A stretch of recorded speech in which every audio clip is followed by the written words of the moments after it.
미국의 멜빈 더마라고 하는 사람에게 있었던 일입니다. 네바다주의 사막을 트럭을 몰고 가고 있었습니다. 허름한 차림의 노인을 발견합니다. 할아버지, 어디 가세요? 여기 사막인데 큰일 납니다. 제가 태워드릴게요. 고마워 젊은이, 라스베가스까지 태워줄 수 있겠어? 꽤 먼 거리입니다. 이런저런 이야기를 나누면서 젊은이가 친절을 베풀었습니다. 어느덧 목적지에 이르렀습니다. 이 노인 참 가난한가 보다. 이 먼 거리를 차도 없이. 이 멜빈 더마가 25센트짜리 동전, 우리 돈으로 한 400원 정도죠. 그걸 손에 쥐어주면서 영감님, 차 위에 보태 쓰세요. 참 친절하네. 젊은이가 어디 명함 한 장 있으면 그것 좀 주게나. 명함을 받은 노인은 멜빈 더마 참 친절한 젊은이네. 내 이 은혜는 꼭 갚을게. 내 이름은 하워드 휴즈라네. 젊은이가 이 일을 까맣게 잊었을 무렵입니다. 어느 날 미국 전역이 특별한 뉴스로 들끓었습니다. 거부 하워드 휴즈 사망하다. 그는요, 항공사, 호텔, 영화사, 방송국, 또 이하 50여 개 업체를 소유한 미국 최고의 재벌 중의 한 사람이었습니다. 문제는 유언장에 내 유산의 16분의 1을 멜빈 더마에게 준다. 그러나 대체 멜빈 더마가 누구냐? 우린 아는 누구가 아니다. 이 가족이나 친지들 다 모른다는 거예요. 다행히 유언장 뒷면에 이 하워드 휴즈가 적어놓은 멜빈 더마의 연락처, 그리고 메모 한 줄이 남아 있었습니다. 이러한 메모였어요. 내 인생 가장 친절한 사람.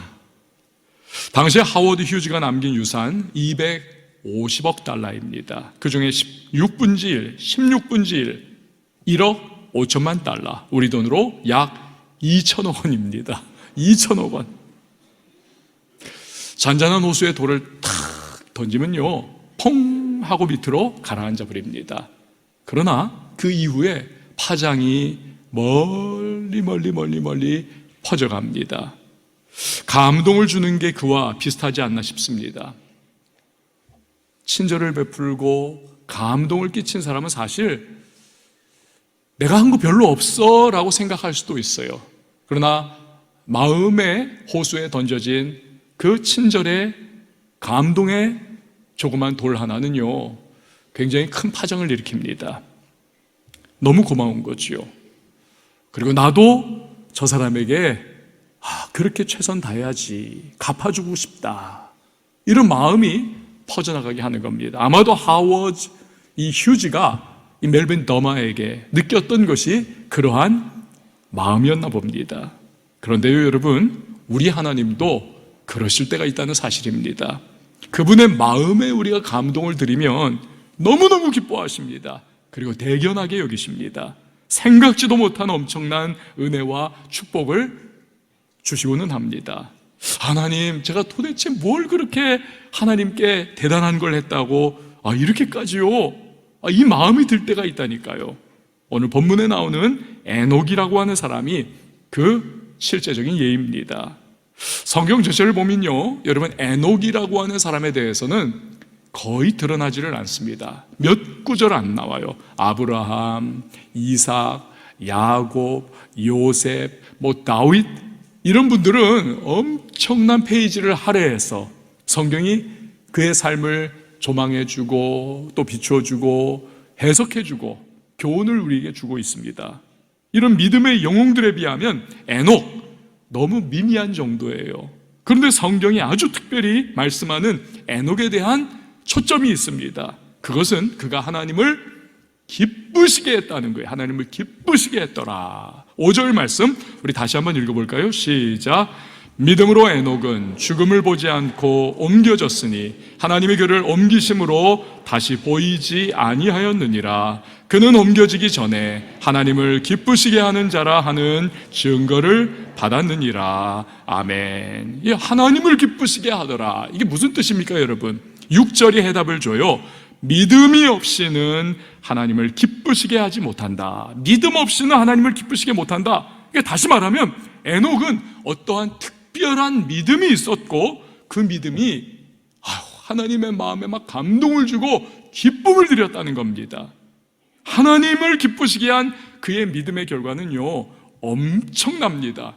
그는 죽지 않고 살아있는 채로 천국으로 옮겨졌다는 것입니다. 아담의 범죄로 인해서 온 인류는 누구나 할 것 없이, 한 사람 예외 없이 죄와 죽음과 저주와 영원한 심판에 얽매여져 있는 존재입니다.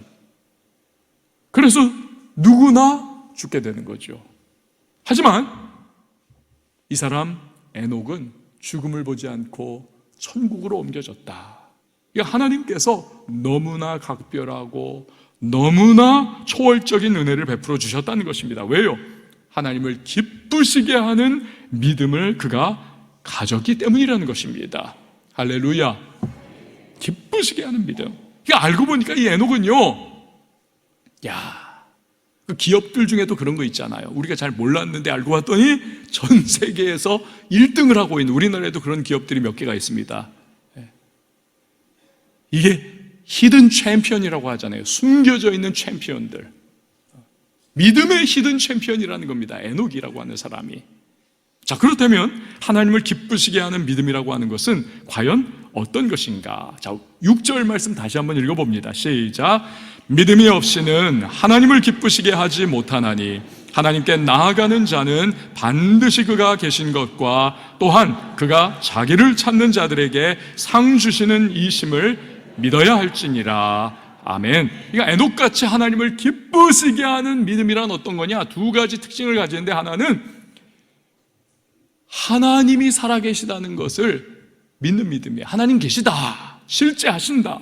두 번째는 그 하나님은 자기를 찾는 자들에게 반드시 상을 주신다, 보상해 주신 하나님이시다. 이걸 믿어야 된다는 거예요. 자, 이 중에서 먼저 앞에 부분, 하나님이 계신 것을 믿는다, 이 부분을 우리가 한번 먼저 생각을 해봅니다. 여러분, 이것은요, 그렇지, 하나님 실제하고 계시지, 하나님 살아계시지, 하나님 있지. 여러분, 이건 뭐 당연히 기본으로 깔고 들어가는 거죠. 그렇지만요, 한번 생각해 보세요. 하나님의 실제를 믿는다고 해서 이게 꼭 하나님을 기쁘시게 하느냐? 그건 아니라는 겁니다. 야고보서를 보면 그건 우리가 분명히 알 수 있습니다. 뭐라고 말씀을 합니까? 야고보 2장 19절에 내가 하나님은 한 분이신 줄을 믿느냐? 잘하는도다. 귀신들도 믿고 떠느니라. 여러분, 사실 귀신보다 하나님이 계시다, 존재하신다, 실제 하신다는 것을 더 잘 아는 영물이 어디 있겠습니까? 그들은 한때 하나님을 눈으로 배웠고 섬기고 하나님을 수종들던 영적 존재들입니다. 천사들이었죠. 그러나 그들이 타락하여서 하나님을 대적하고 원수 노릇하고 결국 이 영계의 전쟁에서 패배하여 땅으로, 지상으로 타락한 채 귀신이 되어 쫓겨나오지 않았습니까? 그러니까 하나님의 실제에 대해서 귀신들은 누구보다도 잘 알아요. 하지만 그들이 하나님을 정말 순종하고 높여드립니까? 아니요. 하나님을 대적하고 원수 노릇하고 있지 않습니까? 하나님 계신다는 것을 믿는 것은 단지 하나님 계셔, 존재하셔, 이걸 넘어서는 겁니다. 실제 하시는 하나님에 대해서 바른 반응과 바른 태도를 가지는 것을 의미하는 겁니다. 그래서 여러분, 야고보서에서 계속 강조하는 것이 뭡니까? 행함이 있는 믿음이야말로 그것이 참 믿음이다, 그것이 진짜다, 이것을 이야기하고 있지 않습니까? 자, 하나님이 계신 것을 믿을 때 그럼 우리는 어떻게 행동하게 될까요? 무엇이 바른 반응이고 바른 태도일까요? 먼저는 모든 상황에서 하나님을 경외하는 선택과 결정, 이걸 한다는 것입니다. 하나님을 경외하는 선택과 결정. 여러분, 이 하나님을 경외한다, 경외, 이 경외라고 하는 단어가요, 요게 좀 더 원어에 가깝게 해석을 하면 하나님을 두려워한다는 것입니다. To fear God, fearing God, 하나님을 두려워한다. 제가 중학교 한 2학년 때로 기억을 해요. 집에 4인조 강도가 쳐들어왔습니다. 갑자기 그냥 문을 팍 차고는 들어왔는데 이 복면을 쓰고 손에는 막 식칼을 들고 4명이 그냥 떼강도가 들어온 거예요. 저희 가족을 다 그냥 한 방에다 앉혀놓고는 돈 내놓으라는 거예요. 안 그러면 찔러 죽이겠다는 겁니다. 아니 뭐 집에 돈이 있어야죠. 카메라 하나 하고 뭐 그냥 뭐 비싸지도 않은 뭐 이런 잡다한 것들만 있는 거예요. 그러니까 두목이 화가 난 겁니다. 왜 이거밖에 없냐는 거예요. 그게 우리 죄입니까? 막 화가 난 거예요. 그러니 그 중에서 제일 얼떨떨해 보이는 어린 저를 딱 멱살을 잡더니 네가 방방마다 다니면서 돈을 다 네가 있는 곳을 나한테 밝혀라. 그러면서 저를 끌고 갑니다. 아니 저희 아버지 어머니가 돈 있는 걸 저한테 알려주겠습니까? 있어도 알려주지 않을 텐데 아니 없는데 어떻게 하라는 거예요. 여기 들어가서 어딨냐? 몰라요. 저기 가서 어딨냐? 몰라요. 그러니까 이 두목이 화가 나가지고요 옆에 있던 전화기로 제 머리를 쳤습니다. 그러면서 전화기가 부러지고 제 머리에는 완전히 이게 찢어져가지고 피가 막 나고 그때 찢어진 게 아직도요 아파요. 그러면서 여기에 그때 찢어진 곳에는 아직도 머리카락이 안 납니다. 그래서 사실 여러분은 모르시겠지만 빡빡으로 밀면요 여기에 연구처럼 이렇게 머리 안 나는 자리가 있어요. 이제 하여튼 저를 막 그렇게 끌고 돌아다니면서 행패를 부리고 뭐 죽인다 막 이러고 하다가 나중에는 아무리 뒤져도 없으니까 뭐 이래 이러면서 자기들의 기대가 꺾여서 이제는 이제 퇴각을 하는 거예요. 그러면서 저희한테 협박을 하더라고요. 너희 아들하고 딸 어디 중학교 고등학교 다니는 거 다 알아. 경찰에 신고만 하면 우리가 보복한다. 그리고는 싹 바람과 같이 사라지다. 이렇게 돼버린 겁니다. 야, 그때요 제가 완전히 멱살 잡혀가지고 방방마다 제가 끌려다니면서 목에 막 칼 대고 이러는데 얼마나 무서웠는지, 얼마나 두려웠는지. 이 성경에 두려워하다라고 하는 표현은요 이렇게 강도나 깡패를 만나서 두려워하는 것과는 그렇지만 다른 의미를 가지고 있습니다. 이건 어떤 의미냐 하면 경외하다, 이 두려워하다라고 하는 표현은 내가 너무나 귀하게 여기고 흠모하고 너무나 존경하고 뵙고 싶은 분을 딱 만났어요. 눈앞에. 그때 내 마음에 다가오는 이분 앞에서 내가 어떻게 행동해야 되나, 진짜 잘해야 되는데 막 그냥 온 초긴장이 돼가지고 막 그러는 거, 그 의미하는 겁니다. 제가 전도사 시절이에요. 뭐 그 당시에 조용기 목사님께서 전 세계 교회에 뭐 이건 뭐 진짜 레전드 아니었습니까? 전 세계에서 가장 부흥하는 교회, 막 달변가. 저도 그분의 설교를 정말 담고 싶었습니다. 배우고 싶었어요. 그래가지고 카세트 테이프를, 설교 테이프를 150개 정도를 샀습니다. 그걸 하여튼 매일 들으면서 이분은 이때 이렇게 설교하는구나, 이때 이렇게 끌고 나가시는구나, 논리 구조가 이렇구나, 이분이 이렇게 박력 있게 또 외치시는구나, 이런 걸 보면서 막 저도 담고 싶고 배우고 익혀가는 그러한 시간을 가졌습니다. 그러다가 수십 년 지나가지고 조용기 목사님을 진짜 잠깐 뵙는 시간을 가지게 된 거예요. 이거 계획한 게 아닙니다. 그래가지고 이분을 딱 뵙게 되는데, 수십 년 지나서 저도 막 40대 후반이 됐는데도요 마음이 콩닥콩닥 하면서, 왜요? 너무 정말 제가 뵙고 싶었고 참 귀하게 여겼던 분이기 때문에. 그러면서 이분 앞에서 제가 무엇을 말해야 될까, 어떻게 내가 행동해야 이분에게 좋은 인상을 내가 실수하지 않고 그렇게 드릴 수 있을까. 그래가지고 막 제 책에, 이분 책을 가져와 가지고, 목사님 제가 이 목사님 책인데 여기 한번 좀 사인 좀 해주세요, 저는 누굽니다. 그랬더니 저를 이렇게 힐끔 보시면서 암흑의 진료나 그리고 뭐 어떻게 한 줄을 써주셨어요. 그때 막 하여튼 제가 가졌던 진짜 벅차는 마음과 조심스러운 마음과 그리고 또 걱정하는 마음과 그리고 정말 이분 만났다라고 하는 기쁨과 이 막 너무 복잡한 그런 마음, 두려워하는 마음이죠.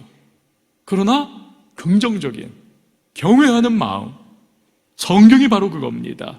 여러분, 요셉은 애굽에서 종살이 할 때 늘 하나님을 의식을 했습니다. 보디발의 아내가 유혹했을 때도 하나님을 의식하는 거죠. 그분을 경외한 겁니다. 하나님을 두려워한 거예요. 너무너무 존중해드린 겁니다. 그래서 그 유혹에 빠져 범죄하지 않은 것입니다. 내 맘대로 하지 않는 거죠. 바로 그겁니다. 하나님을 경외하는 것. 여러분, 우리도 하나님을 경외하면 이걸 하나님이 기뻐하실까? 하나님을 의식하고 그리고 행동하는 것입니다. 또 그게 말씀을 우리가 읽고 말씀을 듣고 말씀을 묵상하는 이유인 거죠. 그분의 뜻을 알아야, 뭘 좋아하시고 뭘 기뻐하시고 뭘 싫어하시고 뭘 원치 않는 걸 알아야 우리가 그분을 경외해 드릴 수 있기 때문에 그렇습니다. 근데 여러분, 우리가 말씀을 모르면 하나님이 원하시는 것은 이걸 거야, 추론과 추측에 의해 가지고 우리가 행동을 합니다. 나중에 보면 나는 하나님이 경외하는 하나님을 내가 높여드렸다 하는데 사실 나중에 보면 내가 좋아하는 일 한 거예요. 내 생각대로 한 거예요. 심지어는 세상의 사람들이 통상적으로 하는 것을 신앙이라고 하는 이 개념에 끌어당겨가지고, 사실 그게 신앙이 아니죠.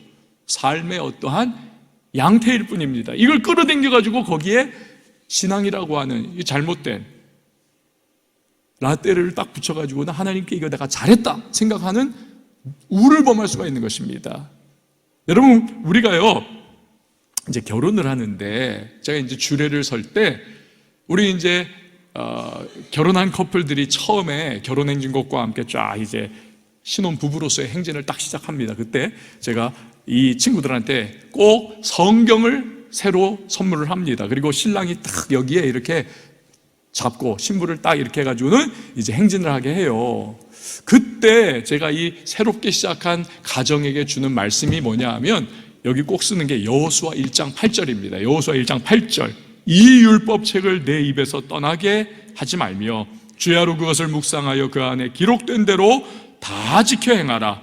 그리하면, 이 그리하면이 중요해요.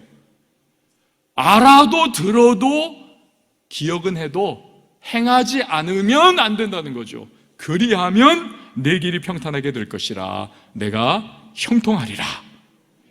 여러분, 출애굽하고 40년 광야 생활을 해서 출애굽 1세대 다 죽고 여호수아와 갈렙만 1세대 생존하고 이제는 2세대예요.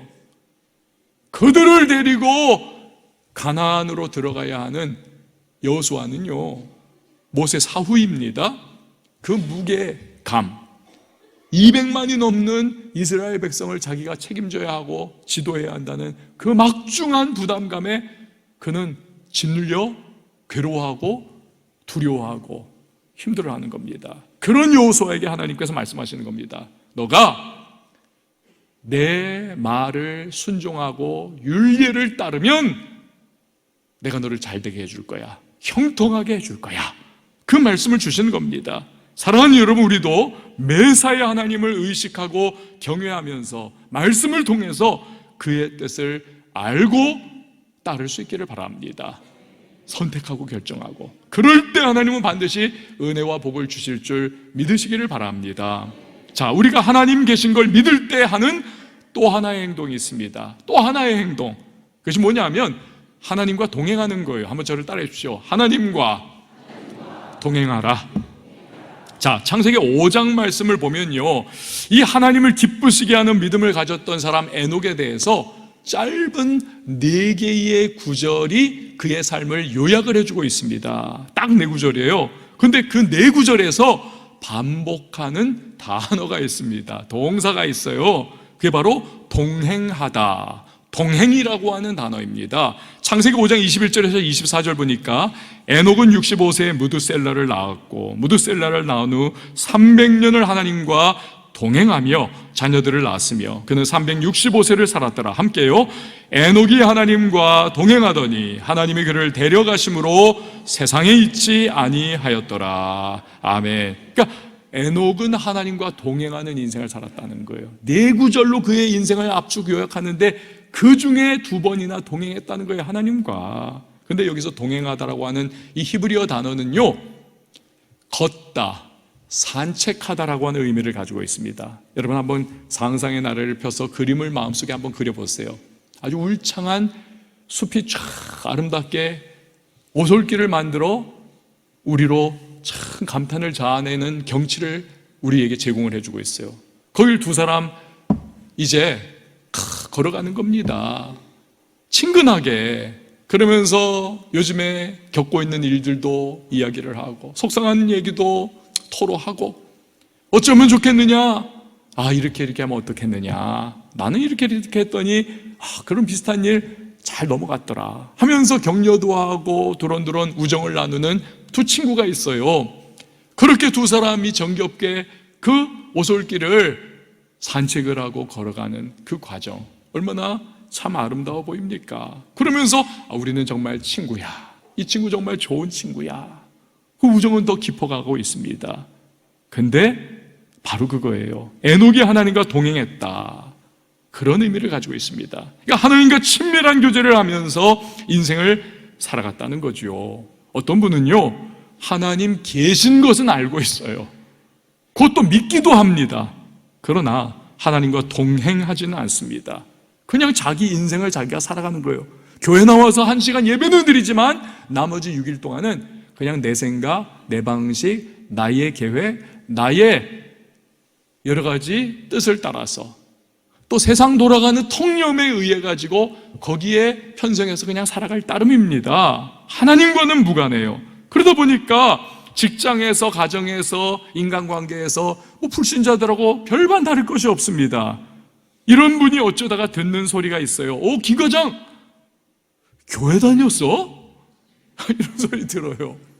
친구들 사이에서도, 야, 너 교회 다니는지 몰랐어. 아주 그냥 신묘막측하게 혼자서 교회를 조심조심 몰래 다니다가 드디어 발각이 되는 거죠. 네, 여러분, 그러나 하나님을 기쁘시게 하는 진짜 믿음의 사람은 절대로 그럴 수 없습니다. 하나님과 동행하며 살아갑니다. 그것이 직장이든 인간관계이든 가정이든 하나님과 동행하는 모습이 드러나요.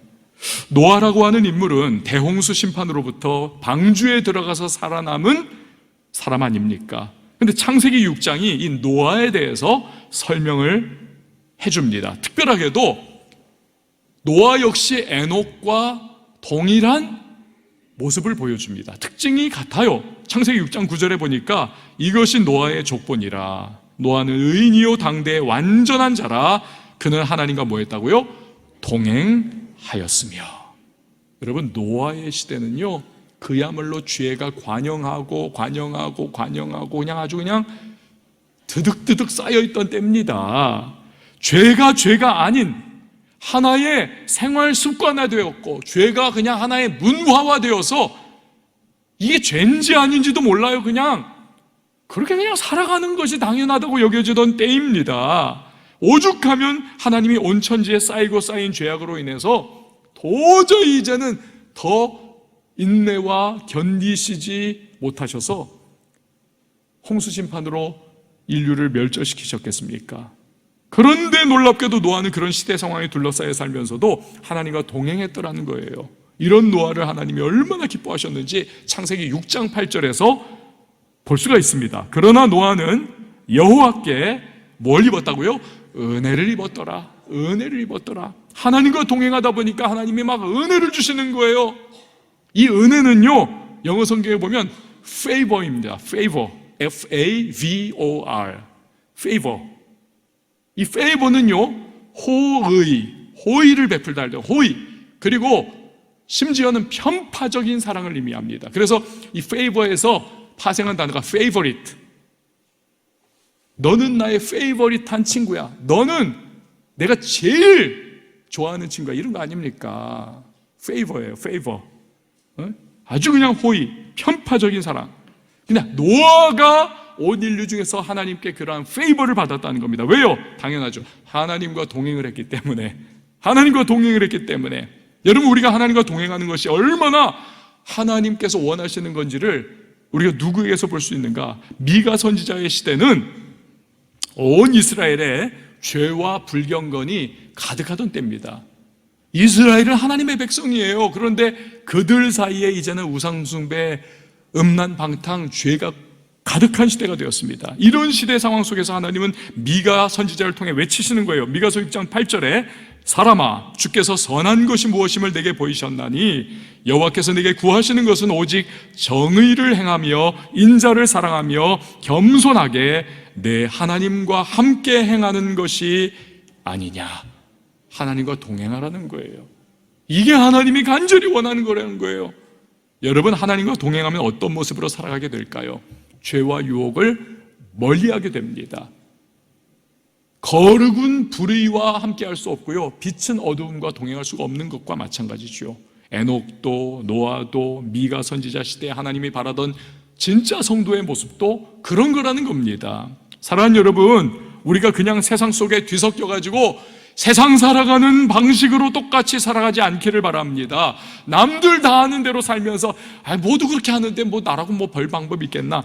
어쩔 수 없지. 여러분, 적당히 체념해버리지 마세요.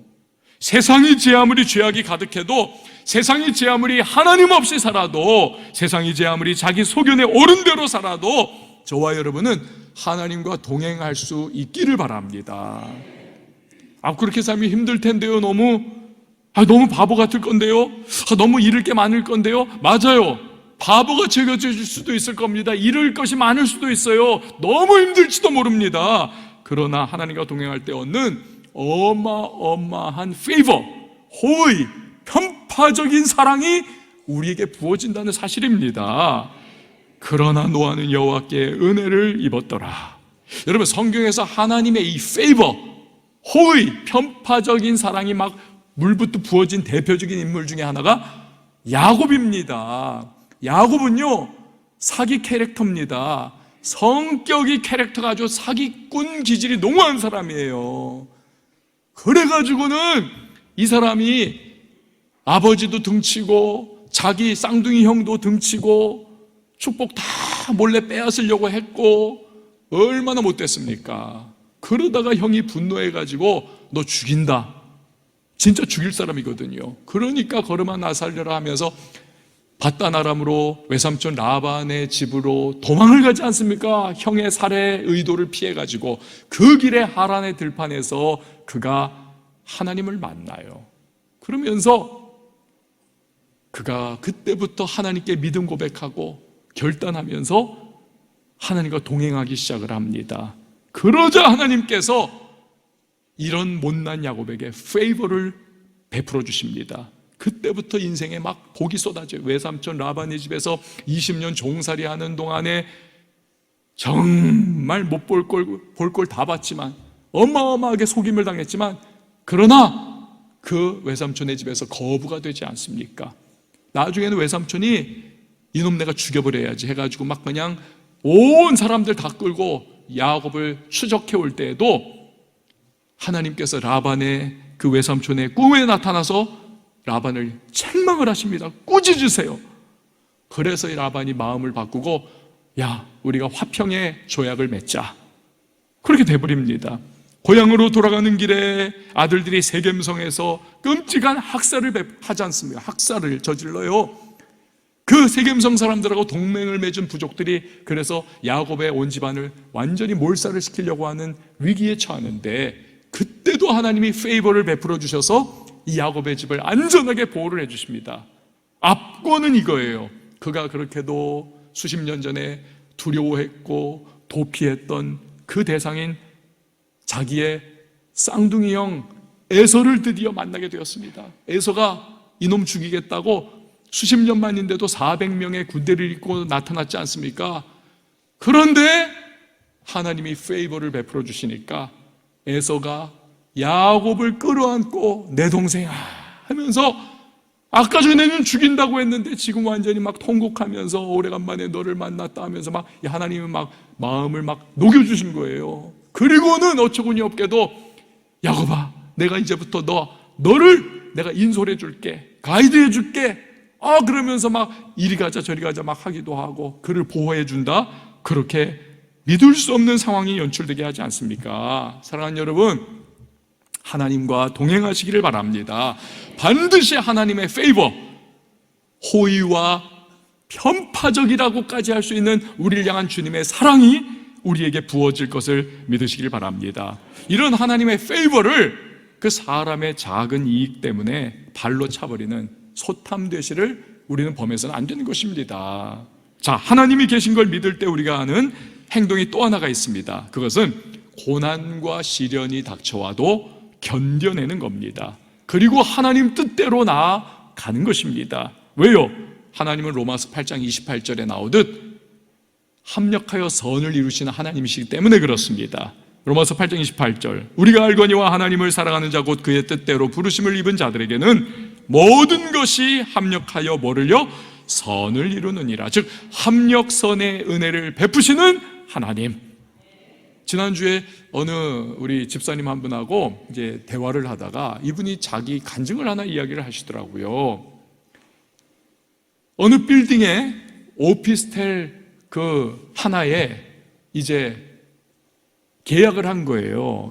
그래가지고는 임대 계약을 해가지고 들어가기를 이제 했는데 부동산 중개업소에 들어가가지고 그 주인하고 이 집사님하고 같이 다 쓰고 조건 다 쓰고 이제 도장만 찍으면 딱 되는 시간입니다. 근데 갑자기 주인이 목리를 부리더라는 거예요.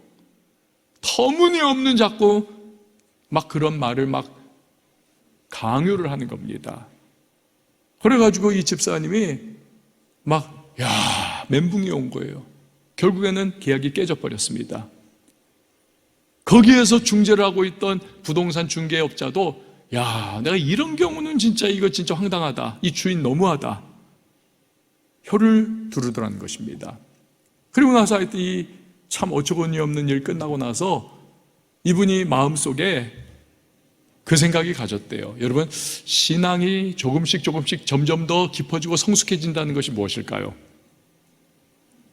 전에는 못 그랬는데 이제는 합력하여 일도 선을 하나님은 이루신다. 여기까지 나가는 것이 이제는 신앙이 점점 성숙해져 가는 것입니다. 그 마음이 들더라는 거야. 하나님이 이번 일을 통해서 또 분명히 더 나은 일을 내게 허락해 주실 거야. 얼마 지나가지고 그 같은 빌딩에 그 비슷한, 아니 평수 똑같은 오피스텔 다른 방을 이제 계약을 하게 된 겁니다. 부동산 중개업자는 다른 분이에요. 주인도 다른 사람이고. 그래가지고 이제 결국 계약을 딱 했어요. 그런데 주인 돌아가고 나서 그 부동산 중개업자가 다 알고 있더라는 거예요. 세상 좁아요. 사장님, 전에 저기 몇 호실 저기 이제 계약하려다가 실패하셨죠? 잘 됐어요, 잘 됐어. 계약 끝나고 한 얘기입니다. 잘 됐어요, 잘 됐어요. 사실은요, 그 주인이요, 인간 말종입니다. 그 9평짜리라고 했는데 그게 사실은 8평이에요. 전용 면적 9평이라고 되어 있지만 그 8평이에요. 속인 겁니다. 그러면서도 9평이라고 가짜 계약서를 써게 해요. 그리고 이것저것 하여튼 생트집 잡고 막 그렇게 돈 뜯어내고 해가지고 거기 있다가 나가신 분들 중에 울면서 나가지 않은 사람이 없어요.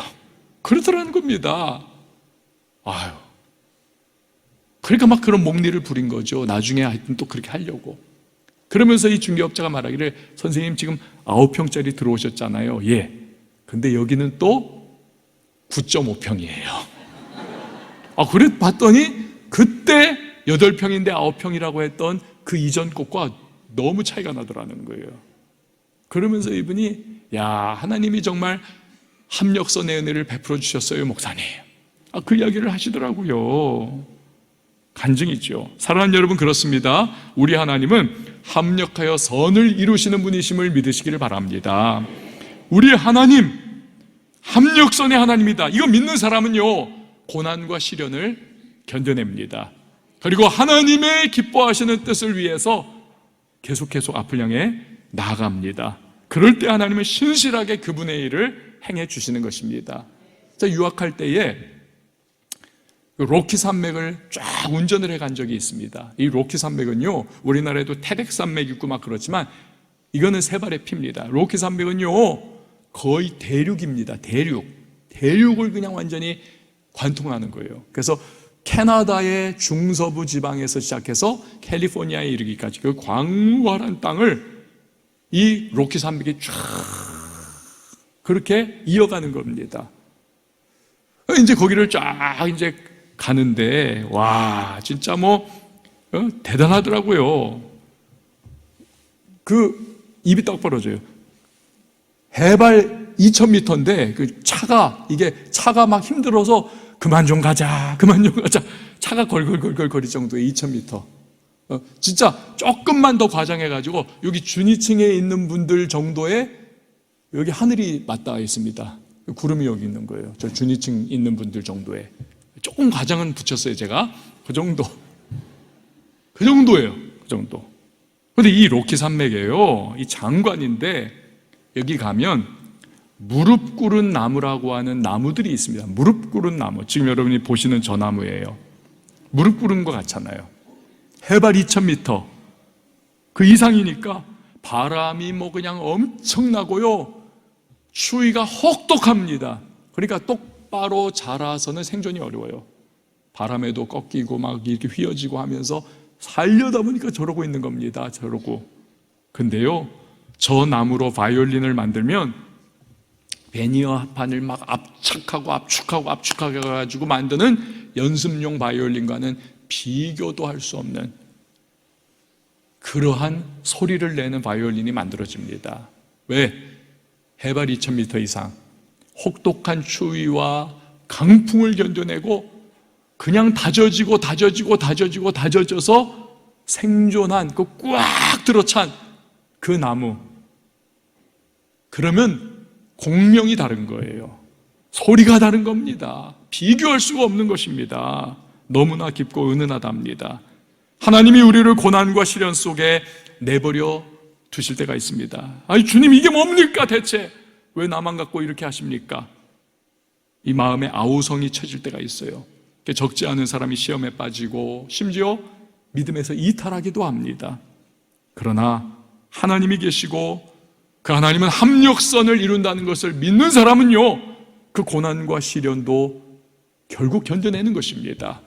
그리고 하나님의 뜻을 붙잡고 끝까지 울며 씨를 뿌리는 마음으로 나아가는 것입니다. 그러면 하나님은 그 믿음대로 역사하사 놀라운 역전의 인생을 만들어 주시는 것입니다. 그게 하나님을 기쁘시게 하는 믿음의 두 번째 특징이자 그런 믿음의 결과이기도 한 거예요. 6절 말씀 우리 다시 한번 읽어봅니다. 시작. 믿음이 없이는 하나님을 기쁘시게 하지 못하나니 하나님께 나아가는 자는 반드시 그가 계신 것과 또한 그가 자기를 찾는 자들에게 상 주시는 이심을 믿어야 할지니라. 아멘. 그렇습니다. 살아계신 하나님은 자기를 찾는 자들에게 반드시 그에 합당한 상, 즉 은혜를 베풀어 주시는 것입니다. 이것이 에녹에게는 죽음을 보지 않고 하늘로 옮겨진 그러한 모습으로 나타난 거지요. 우리에게는 어떤 상과 은혜를 주실까요? 물론 우리에게는 죽음을 보지 않고 저 하늘로 옮겨지는 그런 종류는 아닐 거예요. 그거는 역사상 딱 두 케이스만 하나님이 베푸신 그건 표적과 같은 의미를 가지고 있게 우리에게 거울이 되도록 보여주신 표적과 같은 기적이지요. 그러나 분명한 것은 하나님은 우리 각자에게 필요한 상과 은혜가 무엇인지를 잘 아시고 그 상과 은혜를 우리에게 베풀어 주실 줄 믿으시기를 바랍니다. 사랑하는 여러분, 저와 여러분이 하나님을 기쁘시게 하는 믿음의 소유자가 되실 수 있기를 바랍니다. 하나님 살아계십니다. 그러므로 모든 상황에서 하나님을 경외하는 선택과 결정을 하시기를 바랍니다. 하나님과 동행하시기를 바랍니다. 고난과 역경 속에서도 견뎌내면서 여러분 하나님의 뜻을 따라 묵묵히 나아가십시오. 페이버를 베푸시는 그 하나님, 우리 하나님은 자기를 찾는 자들에게 상을 베풀어 주시는 분이십니다.